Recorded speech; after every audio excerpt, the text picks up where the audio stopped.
দর্শক, আমি চলে আসি কালাইয়া মরিচের বাজারে। তো রাস্তাঘাটে টুকটাক তারা মরিচ নিয়ে বসে বিক্রি করার জন্য। এই যে দেখতে বেগুন চারা রয়েছে, তারপর হচ্ছে যে মূলা শাক, যাই হোক এই যে মরিচ চারা রয়েছে, অনেক সুন্দর সুন্দর মরিচ চারা রয়েছে যেসব আমাদের দেশে। এই আপনার বোম্বাই মরিচ চারাও রয়েছে।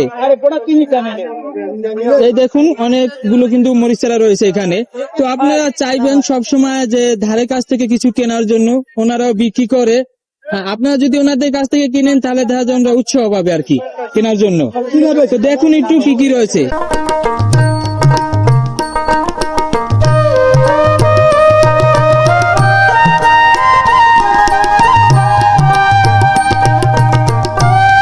মুরব্বী কেমন আছেন? আলহামদুলিল্লাহ ভালো আছি, আল্লাহ ভালোই যাচ্ছে। ভালোই আছেন। কোথা থেকে আসছেন? হ্যাঁ, কোথা থেকে আসছেন? আমাকে বাড়ি দাসপাড়া বাবা। দাসপাড়া। তো এগুলোর দাম কোনটা কত? এই একটা 20 টাকা দাদা, ওই বাইগুন ছাড়া 20 টাকা, এইটাও 20 টাকা, আর এইটা 20 আর ওইটা 30।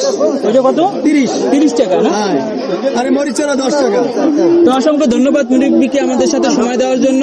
তো আপনারা চাইবেন যারা যারা কালাইয়া আসেন, চাইবেন ওনাদের কাছ থেকে কিছু কেনার জন্য, এতে ওনাদেরও উপকার আসবে, ওনারাও আসবে। ওনারাই আমাদের ঐতিহ্য ধরে রাখার চেষ্টা করে। ধন্যবাদ সবাইকে।